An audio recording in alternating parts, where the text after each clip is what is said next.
What's up, everyone? Welcome back. Welcome to our first police review on Heavy Duty Country. So I want to tell you a little bit about how this works. It's going to be a bit of a game. What we're going to be doing on these episodes where we review police footage is we're going to give a score to both the police and the criminal. The police, we're going to be rating their tactics. And the criminal, we're going to be rating their risk. So 2 scores, 1 to 10, 1 being the lowest, 10 being the highest. And we got to be tough because we want our police to always be getting better, to adhere to our Constitution. As far as the criminals go, there are a lot out there. So we just got to kind of be conservative on what score we're given. I'm going to give you my score at the end. I want to see y'all's scores too, so comment them. Hit the like button if you're ready to play. Let's go. I gotta say, the police officer scored an extremely low score on this one. Like a funny low score. So let's just dive right into this. So this police officer finds himself chasing a vehicle. Let's just start there.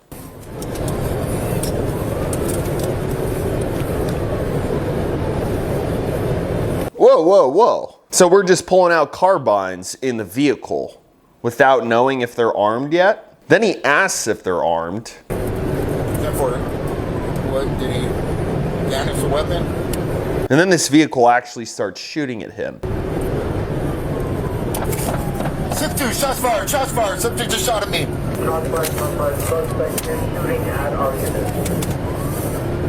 So at this point, you gotta ask yourself, does a carbine in your vehicle while you're driving without a partner really make sense? What if miraculously you shoot through your windshield and actually hit the guy? Now his vehicle has just become a 2-ton battering ram, putting everyone on the highway at risk. So then this police officer decides to just go for it. Go cowboy.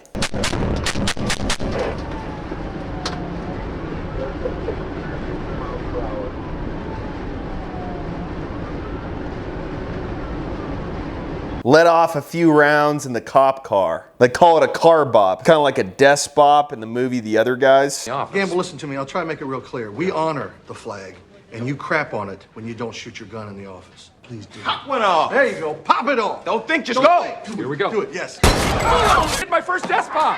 So here he is just putting rounds down range.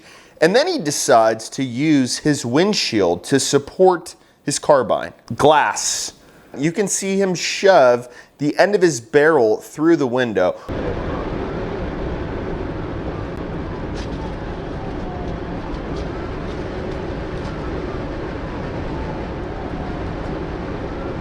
So then he keeps shooting, and I gotta ask at this point, this car is easy 100 yards ahead of you. You're shooting through a barricade of glass that's also curved. The problem with shooting through glass is your rounds do not go where you think they're gonna go. And you can see this in this next clip. You can see the rounds hitting the ground 20 feet behind the car.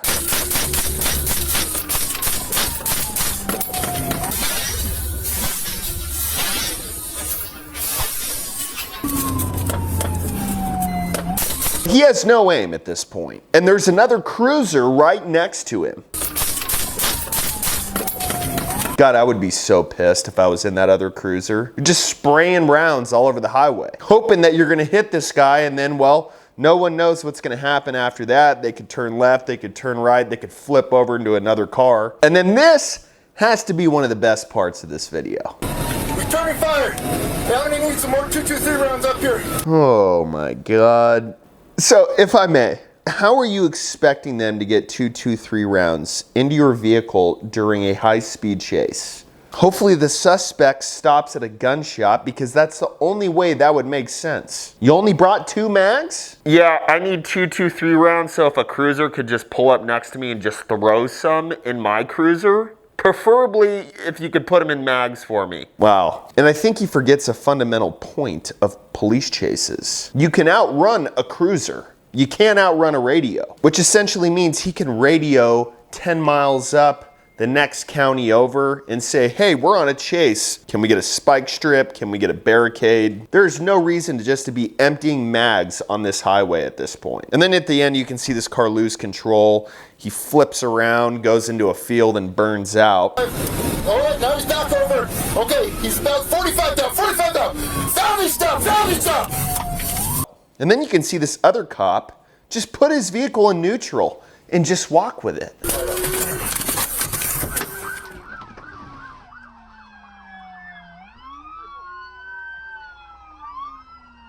I mean, it's not the worst idea, but the problem is if your vehicle's in neutral, it's pretty heavy. You don't know where it's gonna end up. So as far as the cop score, I'm gonna give him a 1.9. And the reason why it's so low is because there's just no clear thinking with this entire situation. You're shooting through a windshield, you're using your windshield as a support for your gun, you're hitting the ground with rounds 20 feet behind the vehicle. At that point, it's like, okay, I can't shoot for shit, probably should stop. And then just to top it all off, he wants 223 rounds just thrown into his vehicle or just magically appearing in his vehicle. This is a perfect example of why our police departments should have never been defunded and why they need better training. As far as the criminal score, hell, we didn't even talk about them. Shooting at cops is pretty dumb. Getting into a car chase is pretty dumb. So risk level, I would say, is like a 5, especially with the way this cop was shooting. My God. Learning lesson for this sheriff's deputy for sure. Comment your scores. I want to hear what y'all thought.